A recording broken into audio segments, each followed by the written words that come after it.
आइए जाने text tool के बारे में। टेक्स्ट टूल, ये जो ए बना हुआ है इसे टेक्स्ट टूल कहते हैं। इस पर आप एक बार क्लिक करें, दबा हुआ बटन ये बताता है कि आपने टेक्स्ट टूल ले लिया है। F8 से भी ये टूल लिया जा सकता है। टेक्स्ट टूल में दो मोड होते हैं। पहला होता है आर्टिस्टिक, हम उसको आज विस्तार से समझेंगे। उसके लिए क्या है कि जब भी आप टेक्स्ट टूल ले लें और कहीं पर भी क्लिक कर लीजिए तो आपको ये कर्सर मिलेगा। अब आप टाइपिंग कर सकते हैं।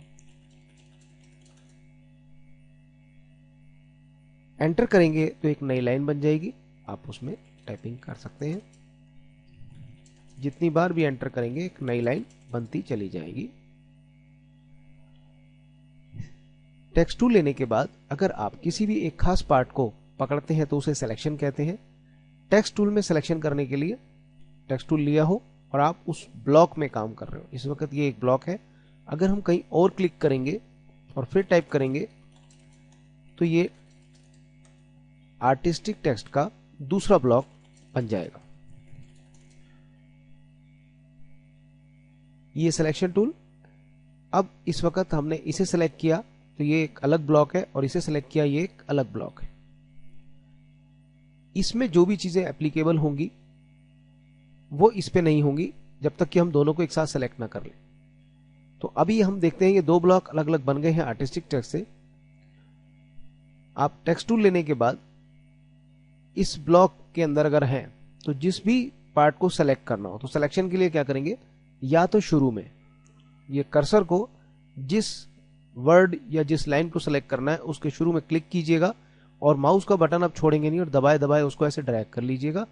ये जो ग्रे सिलेक्शन हुआ है, अब जो भी आप काम करेंगे जैसे साइज बदलना, उसको बोल्ड करना, इटैलिक करना, अंडरलाइन करना, ये सब इस पे एप्लीकेबल हो जाएगा। और सिर्फ इसी पे आप चाहें तो एक कैरेक्टर पे भी ये काम कर सकते हैं, पूरी लाइन पे काम कर सकते हैं। इसके अलावा अगर मान लीजिए आपको पूरा ये सारा ब्लॉक ही एक साथ सेलेक्ट करना है तो क्लिक कीजिएगा कहीं पर भी और कंट्रोल ए से सेलेक्ट ऑल हो जाता है। आप चाहते हैं इस लाइन को सिर्फ सेलेक्ट करना है तो इस लाइन पे यहां आइए, शिफ्ट की दबाइए और एरो की का इस्तेमाल करते हुए, अब शिफ्ट की छोड़ेंगे नहीं, शिफ्ट की दबाए रखें और एरो की से आप चलिए। जिस जिस को आपने सेलेक्ट करना है आप बस एरो की को चलाते रहिए। अगर आप यहीं पे ऊपर जो होम की है, होम की दबा देंगे तो इस लाइन के बिल्कुल शुरू में आ जाएंगे। देखिए कितना आसान है। बस आपको, जैसे हम यहां पे आए, अब हम चाहते हैं ये पूरी लाइन सेलेक्ट करनी है तो सबसे पहले या तो होम की दबा के ऊपर आ जाइए या एंड की दबा के इस लाइन के एंड में आ जाइए। क्योंकि हम जब कभी ऐसे सेलेक्ट करते हैं तो बड़ी प्रॉब्लम होती है हमें कि सिलेक्शन ठीक से नहीं होता और हम बाहर क्लिक कर लेते हैं और जब हम टाइप करते हैं तो एक नया ही ब्लॉक क्रिएट हो जाता है। तो इससे बचने का एक ही तरीका है, आप टेक्स्ट टूल लीजिएगा, कहीं पर भी जिस लाइन को सेलेक्ट करना है उस पर क्लिक कीजिएगा और उससे एंड की या होम की दबा के ऊपर, यानी कि बिल्कुल शुरुआत में या उसकी लाइन के एंड में आ जाइएगा। अब आप शिफ्ट की दबाइएगा। अगर आप शुरुआत में हैं तो एंड की दबाइए, शिफ्ट की दबा के जब एंड की दबाएंगे तो ये कर्सर एंड तक जाएगा और अपने आप पूरी लाइन सेलेक्ट कर लेगा। किसी वर्ड को सेलेक्ट करना है तो आप आराम से बीच में सेलेक्ट कर सकते हैं और शिफ्ट की दबा के आप एरो की से इस्तेमाल करते हुए छोटे छोटे पार्ट को, यानी किसी एक वर्ड को या किसी एक कैरेक्टर को आप सेलेक्ट कर सकते हैं। तो समझ गए आप, किसी की शुरुआत में आना, एंड में आना या पूरी लाइन के होम से आके अब शिफ्ट की दबा के एंड पे, या आप क्लिक करके कहीं पर भी पहले एंड पे आ जाए और अब शिफ्ट की दबा के होम पे आ जाए तो पूरी लाइन सेलेक्ट हो जाएगी। तो इस तरह से आप सिलेक्शन कर सकते हैं टेक्स्ट टूल्स। अब आपको इस जगह पे काम करना है तो आप यहां पे ऐसे डायरेक्ट सेलेक्ट करके क्लिक कर सकते हैं। आगे जानेंगे हम फ़ॉन्ट टाइपफेस और उनके अलाइनमेंट के बारे में। टेक्स्ट टूल के दो मोड होते हैं और दूसरा मोड होता है पैराग्राफ। आप अब क्लिक ना करके अगर माउस से बटन दबाया और दबाए दबाए आप कोई एरिया डिफाइन करते हैं और टाइपिंग करते हैं तो अब ये पैराग्राफ मोड में टाइपिंग हो रही है। इसको हम बाद में समझेंगे, यह आपको इसलिए बताया है कि आप समझ सकें कि आर्टिस्टिक टेक्स्ट और पैराग्राफ मोड में क्या फर्क होता है। आइए जानें फ़ॉन्ट्स के बारे में। तो जब भी किसी फ़ॉन्ट को सेलेक्ट करते हैं तो उसका एक नाम होता है, वो नाम उसकी पहचान होता है और हर फ़ॉन्ट्स का एक अलग डिज़ाइन होता है। कुछ मिलते जुलते आपको उनके डिज़ाइन मिल सकते हैं लेकिन उसमें जरूर थोड़ा बहुत डिफरेंस होता है। उस डिफरेंस की वजह से हम उनकी एक अलग पहचान समझ सकते हैं। जैसे कि ये ए है, इसका नाम है एरियल, और यहाँ इसके फ़ॉन्ट का नाम है स्विस 721BT। इन दोनों में बिल्कुल पूरी तरह से समानता है, लेकिन अगर आप गौर करें तो थोड़ा सा ये जो फ़ॉन्ट है स्विस वाला वो इससे थोड़ा सा मोटा है, बहुत कम, और इसके ए के डिज़ाइन में थोड़ा सा फर्क है। इसी तरह से अगर हम इसको सेलेक्ट करते हैं तो ये टाइम्स रोमन है, और इसको सेलेक्ट करते हैं तो ये गैर अमाउंट है, और इनकी भी बनावट में थोड़ा थोड़ा फर्क है। हिंदी के फॉन्ट्स में भी आप देख लीजिएगा, ये कृतिदेव 10 है तो ये कृतिदेव 690 है। ये डिफरेंस ही एक नाम देता है, और उस नाम से हम उसकी पहचान कर पाते हैं। जैसे कि हम किसी आदमी को नाम से पहचानते हैं तो उसकी शक्ल से ही हमें वो याद रहता है। अब आती है इन्हें नापा कैसे जाए। हमारे पास कभी कभी ऐसा होता है कि हमें मैटर मिलता है, प्रिंटिंग मैटर मिलता है, और हम बिल्कुल उसके आसपास बनाना चाहते हैं। तो क्या कीजिएगा, स्केल लीजिएगा और स्केल से कैपिटल कैरेक्टर को, इंग्लिश में तो कैपिटल कैरेक्टर, और अगर स्मॉल है तो जैसे एच होता है, एच टाइप को ले लीजिएगा, और इस तरह के जो भी, जैसे के होता है, एल होता है, इस तरह के टाइप को आप हाइट वाइज पूरी नाप लीजिएगा। ये बिल्कुल कैपिटल लेटर के बराबर की ऊंचाई के होते हैं, तो हमने सिर्फ ऊंचाई नापनी है। छोटे लेटर से बिल्कुल ना नापें, उससे आपका साइज डिफर होगा। तो जब हम इस हाइट को नाप लेते हैं स्केल से और mm में नापिएगा, तो 1 mm अप्रोक्सीमेट 4 पॉइंट के बराबर होता है। यानी कि अगर आप इसको देखें 11.3 mm लगभग आ रहा है, तो हो सकता है आप इसे नापें तो 11 के लगभग आपको mm मिले, तो 11 गुणा 4 यानी 44 mm आपका 44 पॉइंट आपका ये फॉन्ट हो जाएगा। लगभग आप उसके आसपास पहुंच जाएंगे। ये इस वक्त 48 है, तो आप देखेंगे लगभग आप इसके आसपास पहुंच जाते हैं। हिंदी के फॉन्ट्स में कोई मात्रा नहीं, कोई नीचे की मात्रा नहीं, जो करेक्टर है, देखिए है जैसा करेक्टर नहीं, आपने सिंपल जैसे कन्ना है, जो मेन करेक्टर है बिल्कुल उसके आसपास नाप लीजिएगा। अब देखिए इसमें तो हा की डंडी बहुत बाहर निकल रही है, दा बिल्कुल ठीक आ रहा है, तो ऐसी हाइट के फॉन्ट को आप नाप लीजिएगा। और देखिए इसका जब आप देखेंगे तो 7.5 के लगभग आ रहा है, लेकिन स्केल में 7.5 नापते वक्त थोड़ा सा आपको लगेगा, या तो आप इसको 8 ले सकते हैं या आप इसको 7 ले सकते हैं। तो इसको जो कैलकुलेट करेंगे वो 5 पॉइंट से करेंगे। तो आप समझ गए होंगे, इंग्लिश में 4 पॉइंट और हिंदी में 5 पॉइंट। बहुत सिंपल है, और उसके बाद आपका जो अंदाजा है काफी हद तक सही बैठेगा, और टाइप आपको पता लग जाएगा कि जो आपके हाथ में जो डिजाइन है और कंप्यूटर पे जो आप बनाने वाले हैं उसका कैसे लगभग आपको साइज मिल जाए। अब सीखेंगे अंडरलाइन और बाकी इफेक्ट्स। किसी भी फॉन्ट को जब आप सेलेक्ट करते हैं, मैटर टाइप को सेलेक्ट करते हैं, तो आप यहां पे ए देख सकते हैं, या टेक्स्ट में जाके आप कैरेक्टर फॉर्मेटिंग में जा सकते हैं, या कंट्रोल टी कर सकते हैं, तो ये बॉक्स आपको मिलेगा। इसमें आपके पास है अंडरलाइन। कॉमन अंडरलाइन करते हैं तो सिंपल एक अंडरलाइन तो बन जाती है, लेकिन बहुत पतली होती है। आप चाहें तो ये लाइन मोटी कर सकते हैं। पहले समझेंगे अंडरलाइन। अंडरलाइन दो तरह का होता है। कॉमन अंडरलाइन में आपका सिंपल अंडरलाइन नीचे खींच जाती है, लेकिन अंडरलाइन में ही दो पार्ट हैं, single line, thin word. Word का मतलब है, आप अगर देखें तो हर वर्ड के नीचे लाइन आ जाएगी, जो बीच का स्पेस है उसके नीचे लाइन नहीं आएगी। कॉमन अंडरलाइन में तो बिल्कुल सीधी लाइन आएगी और वर्ड के साथ ऐसे आएगी। इसी तरह से आप इसकी लाइन को मोटा भी कर सकते हैं। आप यहां जाइए, ये रेडीमेड है इसके, आप देखिए इसके इफेक्ट सामने नजर आ रहे हैं, डबल लाइन, मोटी लाइन। आप एडिट में जाके इनको अपने हिसाब से एडजस्ट भी कर सकते हैं। जैसे थिकनेस अगर आपने बढ़ानी है तो यहां से आप बढ़ा लीजिएगा और उसका रिजल्ट आप यहां देख सकते हैं। आप चाहते हैं base line shift, base line मतलब जो नीचे की लाइन है वो शिफ्ट कर दीजिए। कहां करनी है आपने, आप चाहते हैं ऐसे दूर हो जाए तो ये नंबर बढ़ा दीजिएगा, पास हो जाए तो ये नंबर ऐसे कर लीजिएगा। ज्यादा ऊपर करेंगे तो ये स्ट्राइक थ्रू यानी कटी हुई आ जाएगी। इस तरह से आप इसको एडिट भी कर सकते हैं। तो ये हुई अंडरलाइन की बात। इसी तरह से स्ट्राइक थ्रू है, स्ट्राइक थ्रू के भी यही पॉइंट बनते हैं। सिंगल थिन वर्ड बिल्कुल उसी तरह से काम कर रहा है। और इसके बाद आता है पोजीशन।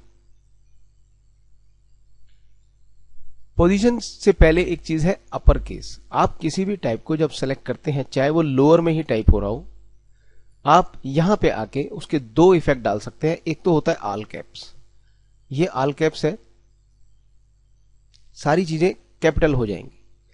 लेकिन अगर आप स्मॉल कैप्स कर देते हैं तो स्मॉल कैप्स में क्या होता है कि जो आपका पहला कैरेक्टर आपने कैपिटल किया हुआ है वो तो उसी हाइट पे रहता है कैपिटल की हाइट में, पर जो लोअर वर्ड हैं वो लोअर तो रहते हैं और उसी हाइट के भी रहते हैं लेकिन सारे कैपिटल हो जाते हैं।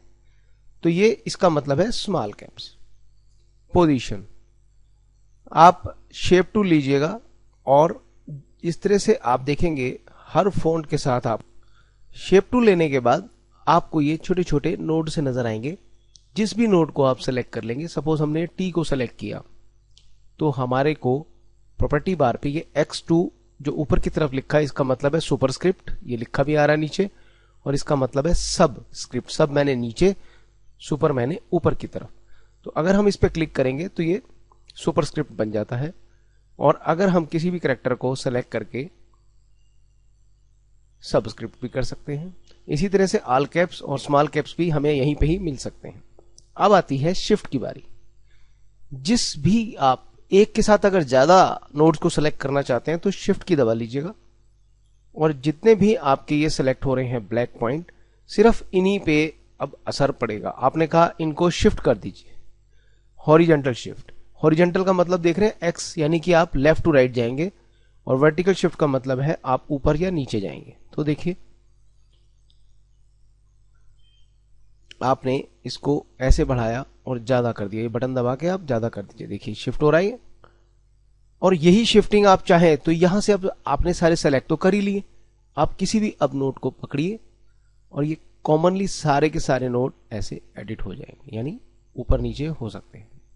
इवन ऊपर नीचे आगे पीछे जैसे मर्जी आप प्लेस कर लीजिए। यहां पे एक ही बार में काम हो गया, जबकि आपको यहां पे अलग अलग काम करना पड़ेगा। रीडिंग इस काम आती है कि सपोज बिल्कुल इतना ही कैरेक्टर शिफ्ट इसका करना है तो ये रीडिंग ध्यान में रखिएगा और वही रीडिंग फीड कर दीजिएगा सेलेक्ट करके, और आपका वही इफेक्ट जो इस पे डाला है इस पे भी एप्लीकेबल हो जाएगा। तो इस तरह से आप एंगल, अब आती है एंगल की बात। किसी भी नोड को सेलेक्ट कीजिएगा, एंगल दे दीजिएगा। एंगल 0 से लेके 360 डिग्री के बीच में होता है। जैसे हमने इसको 67 दे दिया और एंटर कर दीजिए, तो देखिए ये इस तरह से अपनी जगह पे रोटेट हो गया। तो इस तरह से हमने अभी सीखा कि फॉन्ट्स पे कैसे काम होता है। अब बात आती है कि बोल्ड, इटैलिक जैसी कोई चीज करनी हो तो वो कैसे होगी। तो किसी भी फॉन्ट को आप सेलेक्ट कर लीजिए। जब आप सेलेक्ट करते हैं तो यहां से तो आप उसका नाम बदल सकते हैं। लिस्ट ले लीजिएगा, लिस्ट में डिजाइन आते हैं कि वो किस तरह से दिखाई देंगे, और आप उसको सेलेक्ट करके इस तरह से फॉन्ट बदल सकते हैं। यहां से आप साइज बदल सकते हैं। साइज चाहे तो आप खुद अपना भी टाइप कर सकते हैं, 200, 300, 500 जो चाहे आप कर सकते हैं। जैसे हमने यहाँ पे 45 कर दिया, तो ये इसी तरह से आप 45 ही नहीं, आप चाहे 45.23 जो वैल्यू आप देंगे वही एप्लीकेबल हो जाएगी। कुछ फॉन्ट के साथ आपको बोल्ड, इटैलिक नहीं मिलते, इसका मतलब यही है कि वो फॉन्ट पे ये फैसिलिटी अवेलेबल नहीं है।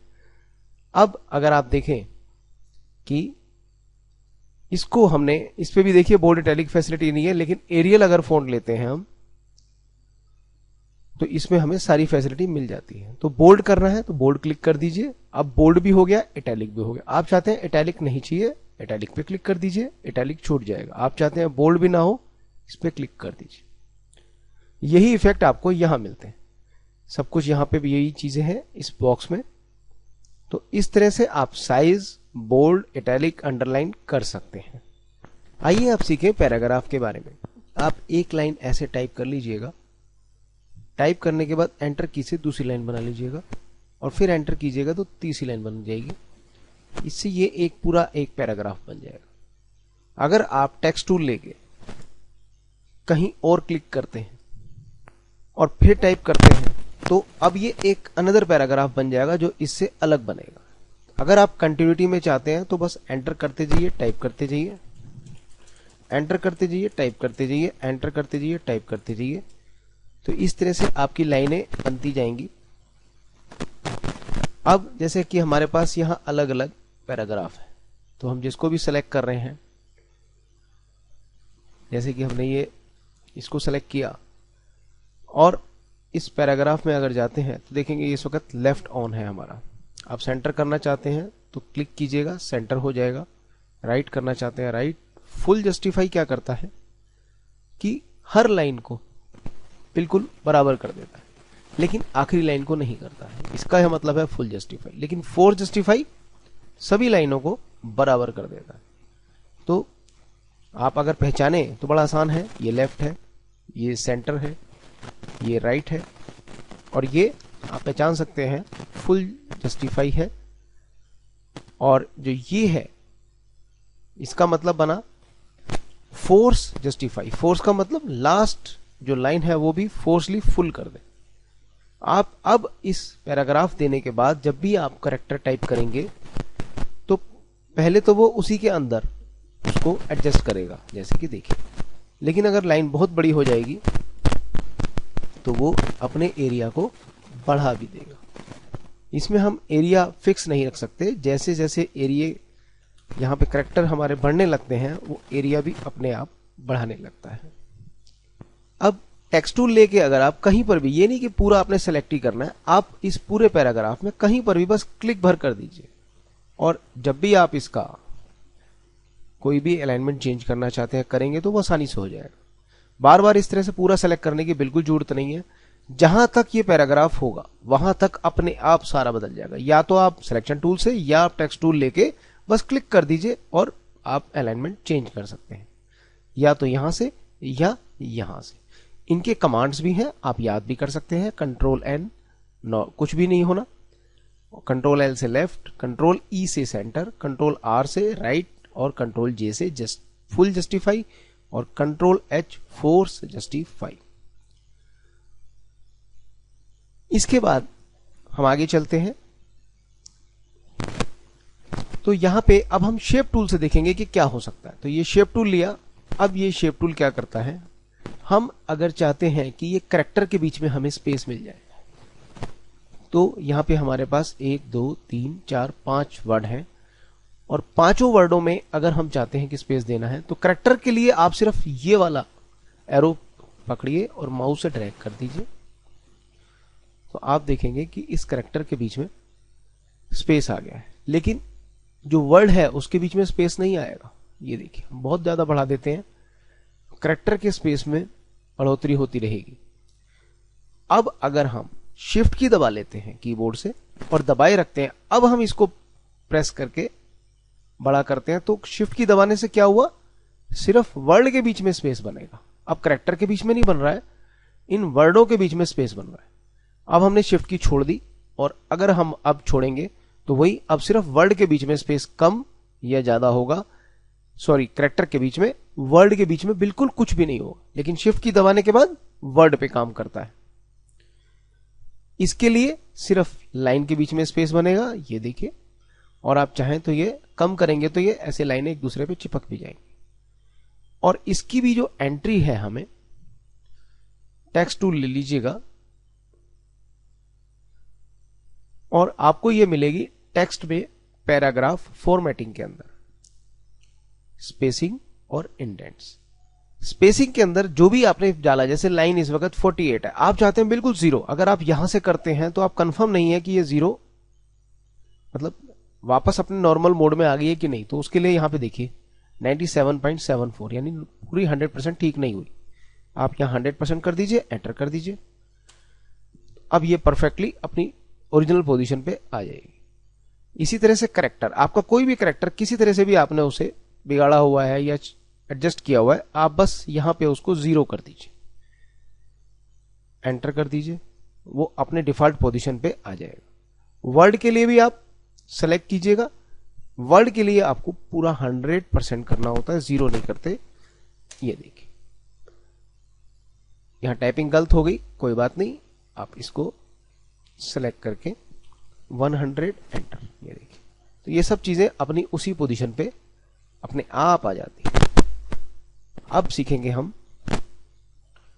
कंट्रोल के, यानी कि इस टाइप को हम ब्रेक कैसे कर सकते हैं। तो ये हमने सेलेक्ट किया और कंट्रोल के कर दिया, तो क्या होगा, अगर ये 3 लाइनें हैं तो पहले ये तीनों लाइनें टूट जाएंगी, यानी अलग अलग हो जाएंगी। कंट्रोल के करते हैं तो देखिए ये तीनों लाइनें अलग हो गई, 1 2 3, और सिलेक्शन टूल से मैं इन्हें कहीं पर भी ले आ सकता हूं। अब मैं अलाइनमेंट दूंगा तो कोई काम नहीं करेगा, क्योंकि ये सिंगल अलग हो गई लाइन, ये सारी लाइनें अलग अलग हो गई हैं। अब जो अलाइनमेंट होगा इनका सिर्फ सिंगल लाइन पे एप्लीकेबल होगा।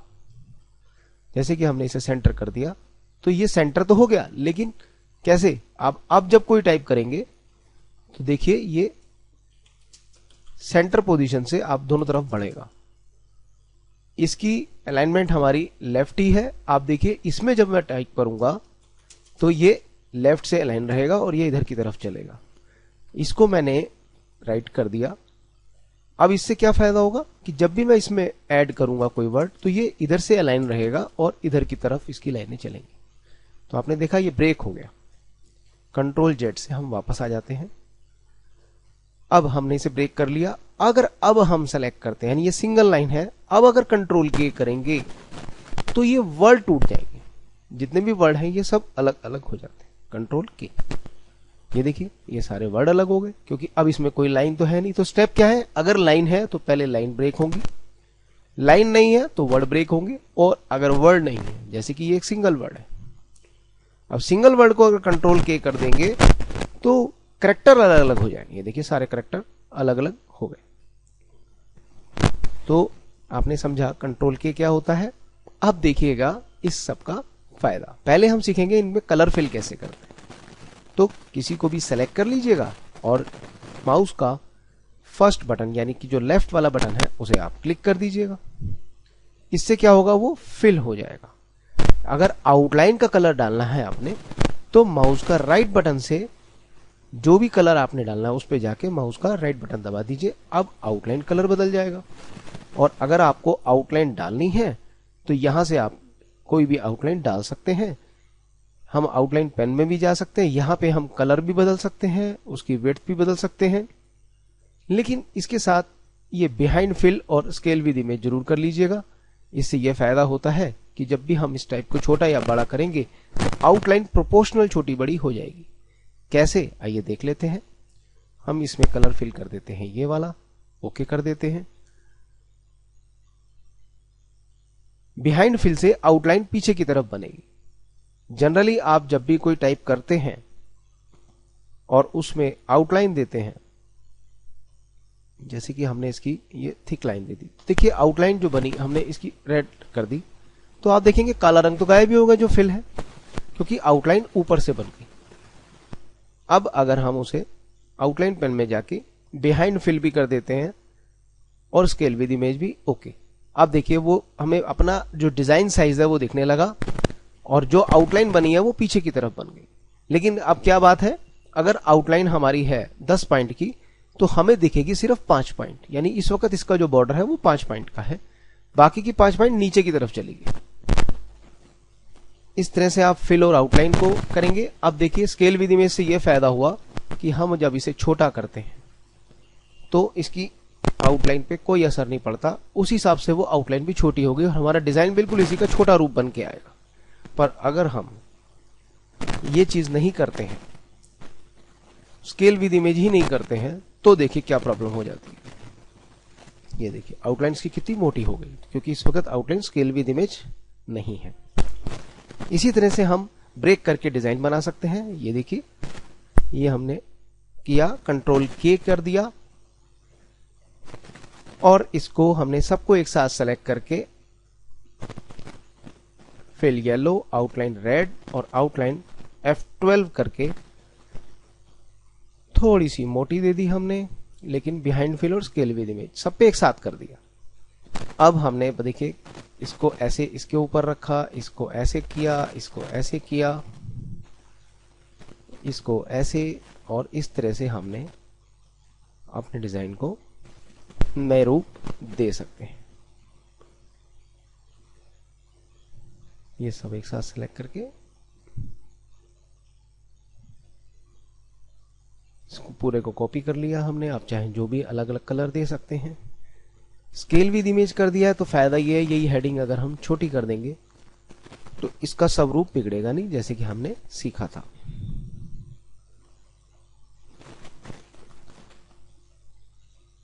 अब सीखेंगे कि चेंज केस। हमारे लिए कंप्यूटर इतनी अच्छी मदद कर देता है कि जैसे ये टाइप हो रहा है, आपने देखा ये टाइप हो रहा है सारा लोअर में, हम चाहते हैं ये कैपिटल हो जाए, तो बस टेक्स्ट में जाइएगा, चेंज केस में जाइएगा, ये सारे ऑप्शन हमारे पास है। लोअर केस, लोअर में तो है ही है, सारा लोअर है। टाइटल केस, चलिए पहले अपर केस करते हैं, ओके सारा अपर हो गया। अब इसी को ही अगर हम टेक्स्ट में जाके चेंज केस में जाके सेंटेंस केस देते हैं, ओके करते हैं, तो क्या होता है सेंटेंस केस में? सिर्फ लाइन का पहला वर्ड कैपिटल, बाकी सब लोअर।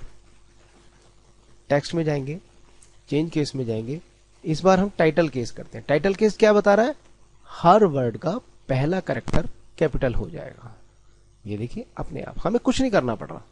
कितना आसान होता है, बार बार काम करने की बजाय आप इसकी मदद लेके अपने काम को और तेजी से कर सकते हैं।